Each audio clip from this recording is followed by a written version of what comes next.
இனி one way டிராப்புக்கு Chennai கேப்ல car book பண்ணுங்க. தமிழகம் முழுவதும் குறைந்த வாடகையில் டிராவல் பண்ணுங்க. டிராப்புக்கு மட்டும் பே பண்ணா போதும். டவுன்லோட் தி ஆப் நவ.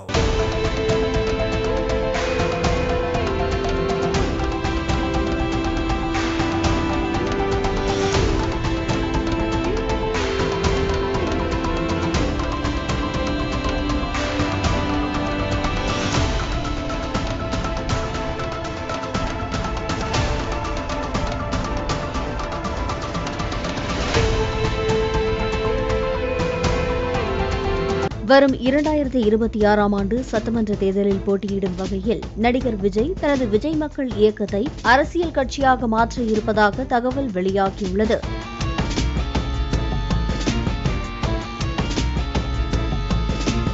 நடிகர் விஜயின் மக்கள் இயக்கம் பிப்ரவரி மாதத்தில் அரசியல் கட்சியாக பதிவு செய்யப்பட உள்ளது. இதற்காக கட்சிக்கு பெயர் சூட்டும் முயற்சியில் நடிகர் விஜய்க்கு நெருக்கமானவர்கள் ஈடுபட்டு வருகின்றனர். அரசியல் கட்சியாக பதிவு செய்யப்பட்ட பிறகு பனையூரில் நடைபெறும் பொதுக்குழு கூட்டத்தில் நடிகர் விஜய் தலைவராக தேர்வு செய்யப்படுவார் என்றும் சொல்லப்படுகிறது.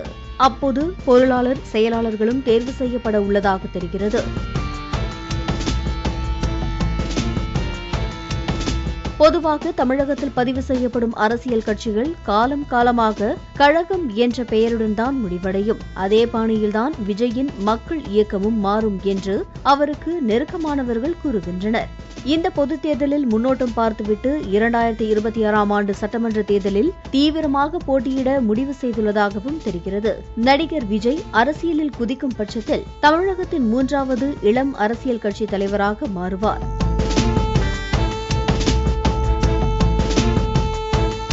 தற்போதைய நிலையில் பாரதிய ஜனதா கட்சி தலைவர் அண்ணாமலைக்கு 38 வயதாகிறது. திமுக இளைஞரணி தலைவரும் அமைச்சருமான உதயநிதி ஸ்டாலினுக்கு 46 வயதாகிறது. விஜய்க்கு 49 வயதாகிறது என்பதும் குறிப்பிடத்தக்கது. இனி ஒன் வே டிராப்புக்கு சென்னை கேப்ல கார் புக் பண்ணுங்க. தமிழகம் முழுவதும் குறைந்த வாடகையில் டிராவல் பண்ணுங்க. டிராப்புக்கு மட்டும் பே பண்ணா போதும். டவுன்லோட் தி ஆப் நவ.